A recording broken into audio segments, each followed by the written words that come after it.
How much longer is this brief truce going to be tenable for Israel?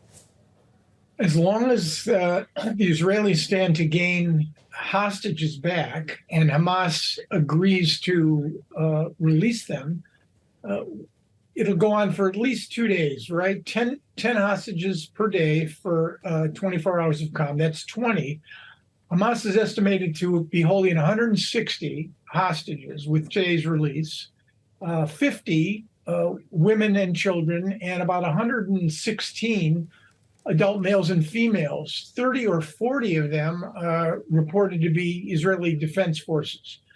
So I think there will come a point, if in fact this process continued, that Hamas would literally run out of hostages to release. They are not going to release the soldiers, not without a much higher price. And they're saving them as an insurance policy in an effort to constrain and, in fact, delay what is coming, which is Israel's ground campaign, not just in northern Gaza, but in the south as well. Yeah, I'd like to ask you about delivering humanitarian aid as part of this deal as well, Aaron. We heard from John Kirby today at the White House, the National Security Council coordinator for strategic communications, talking about this with reporters. Here's what he said. The approach that we're taking with Israel and, quite frankly, with our partners in the region is working. It's getting aid into people that need it. It's getting a pause in the fighting. It's getting hostages out. It's getting Americans out. And quite frankly, we continue to urge and will continue to urge the Israelis as they conduct military operations to do so with the utmost care for innocent civilian life. So I guess to put a finer point on it, now that this is flowing in both directions, if you will, not just hostages and prisoners, but also humanitarian aid, will both sides be compelled to consider another extension? Again, if both sides get something for that extension. As far as humanitarian assistance is concerned, look, you have 2.3 million Gazans. Roughly half of them have been displaced to areas further south. Before this terror surge on Hamas's part on October 7th, you had 400 to 500 trucks per day entering Gaza with fuel, with foodstuffs, with medicine. Now you've got, 200?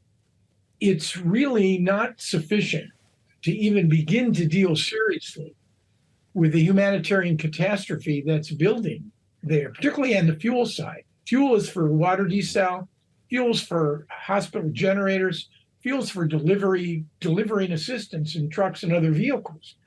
And that's been highly restricted. So I think that's part of the problem. It's a problem for the Biden administration. It's one of the reasons they want these extended truces, because it relieves pressure clearly on the administration, they've been roundly criticized by just about everybody for essentially backing a policy that appears to be solidly in Israel's corner. It may be an unfair criticism to some, but I think it reflects a good deal of sentiment in many other constituencies.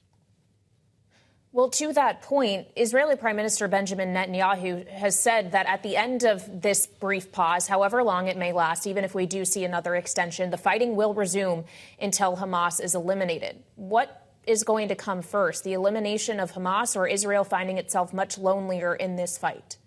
I think both. We're talking here not days and not even weeks. We're probably talking about months. The Israelis their war aims are very clear. Eradicate Hamas's military infrastructure and capacity both above ground and below ground, and to kill its senior leaders. That's what the Israelis want to do. They won't be able to eliminate Hamas. Hamas is the organizational embodiment of an idea, and that idea happens to be the elimination of the state of Israel. That idea is going to live on, and of course, you talk to anyone who's dealt with insurgencies, even in our military. You kill one insurgent, you produce 3 or 4 more.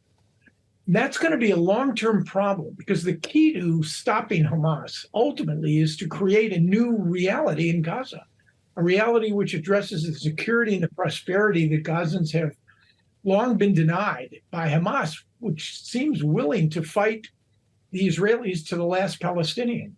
I think it's a cruel dilemma, frankly, that the Netanyahu government finds itself in, and by extension, the Biden administration. Aaron, we'd love your take on this visit by Elon Musk, meeting with Benjamin Netanyahu. We saw the video of them walking around together, Musk taking photos with his phone, seeing the devastation firsthand, following, I think, what we can all agree was an anti-Semitic post that he reposted on Twitter, and what some think is a pattern of statements like that by Elon Musk. What would compel Benjamin Netanyahu to host him on this real-time rehabilitation tour in a war zone, it seems, if not more than setting up Starlink, for instance, over Israel? What do you make of this gathering today? You know, Benjamin Netanyahu fashions himself. I mean, he's been a foremost combatant of anti-Semitism. I mean, he's written about it. He takes it seriously, and yet you found him during the previous administration, and perhaps with a presumptive Republican nominee, essentially embracing an administration in the Republican Party that was creating and enabling white nationalists and even evoking anti-Semitic tropes. I can't read Benjamin Netanyahu in this, and I certainly can't read Elon Musk. I mean, I'm a member of the American Jewish community. I believe that people should be given the benefit of the doubt, and there's a way back for people who create real transgressions. Clearly, Musk has put himself in a position where he's got a lot of explaining to do, it seems to me, and a lot of work to do to basically reassure people that he's not embracing, endorsing, and validating not just anti-Semitic tropes, but anti-Semitism itself.